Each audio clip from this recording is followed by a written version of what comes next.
Hi guys, welcome to Tale Talk. This is episode 2 in a series on storytelling for video games. In the previous episode, we talked about conflict, and we called conflict the fuel of a story that drives the story onward. What we're talking about today is the mechanism for that fuel. And what we're talking about is called the 3-act structure, which I doubt you've never heard of. What I'm going to do is just walk you through the 3 steps or the 3 acts, mention a number of details about it, and then close with maybe some, let's call it homework if you want. The 3-act structure, of course, is made up of 3 acts. The first one is the setup, the second one is the confrontation, and the last one is called the resolution. Now, before I start the setup, let me ask a question. Why is a story, or why does a story need a setup? Why can you not just jump into conflict? Think about it. It would be interesting to talk in the comments. Okay, act number 1, setup. This moment in the story takes place before the conflict is revealed. Here, the player, we're talking about video games, it can apply to any kind of story, but here we're talking about video games. The player here meets the hero. Here you come into his world, you get to know his status, you get to know how he relates to the world, you get to know maybe some background information on who he is, and so on and so forth.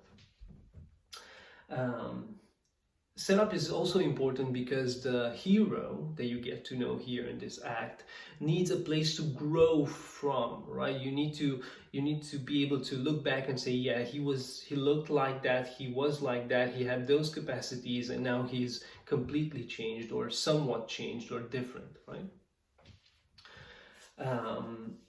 Actually, you can try this out if you, let's say you have you watch your favorite film, or you read your favorite book. Try to look at the whole story, try to look at the character, and then focus in on the setup act, or the setup part of the story. See how they do it, right? How is the world of the character built, of the hero built and portrayed. Now, this first act concludes with an exciting incident. It's called an exciting incident in storytelling, and here the hero becomes aware of the conflict that is going to drive the story, right? The fuel.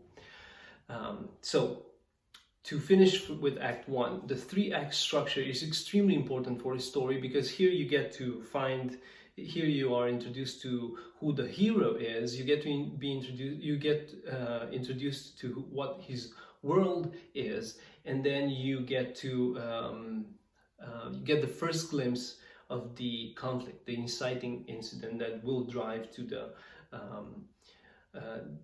the player to get involved, and the hero to get involved into the conflict. Good, that was Act 1.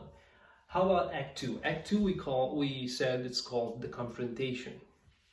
Now, this is the main part. This is the meat of the story. This is what everybody wants from a movie, a game, a book, a novel, right? This is why a player comes to play the game.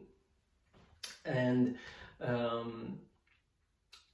this moment in the story begins with the hero accepting the challenge, accepting the challenge to go and resolve the conflict, right? And here is where the obstacles begin, right? And because it's where the obstacles begin, we are also introduced to the villain, the main source of the conflict in the story.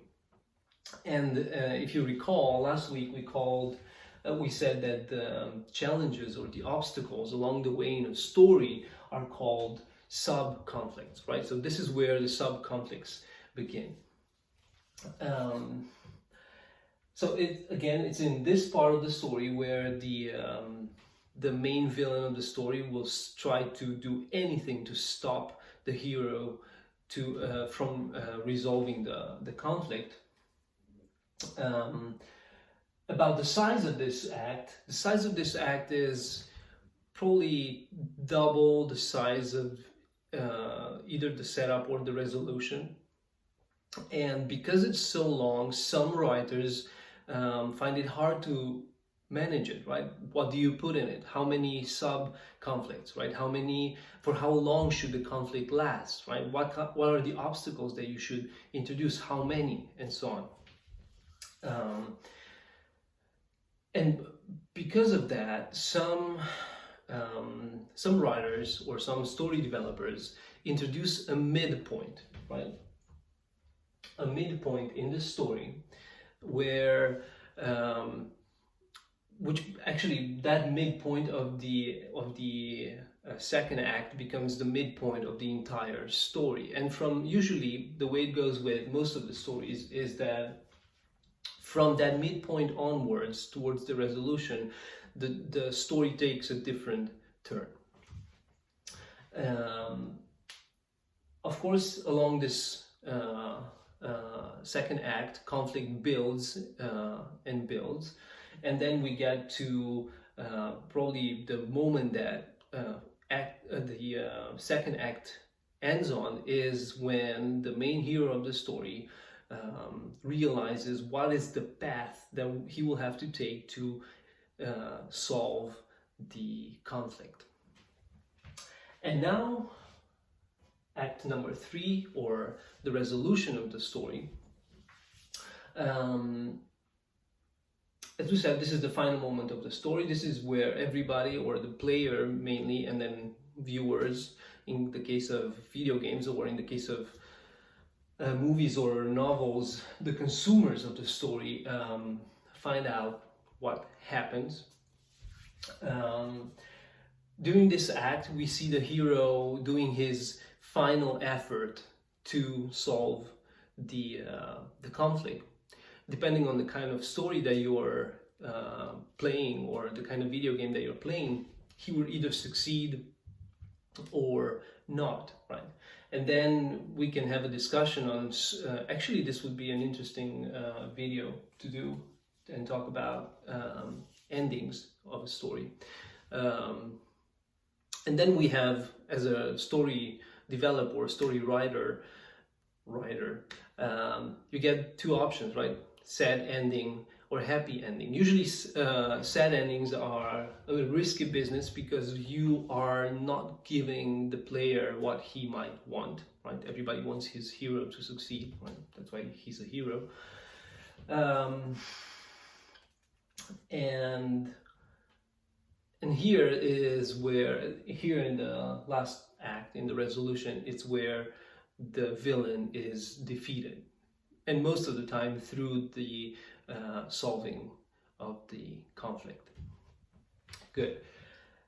So that was the 3-act structure. I said that at the end I want to challenge you.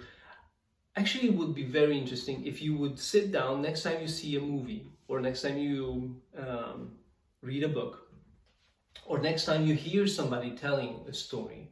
See how they say it, see how they present it, see how they introduce it, see how they develop and finish it, right? Even a joke should have a 3-act structure, right? So the challenge is, take the 3-act structure and lay it over everything you hear when it comes to stories, and see how that works.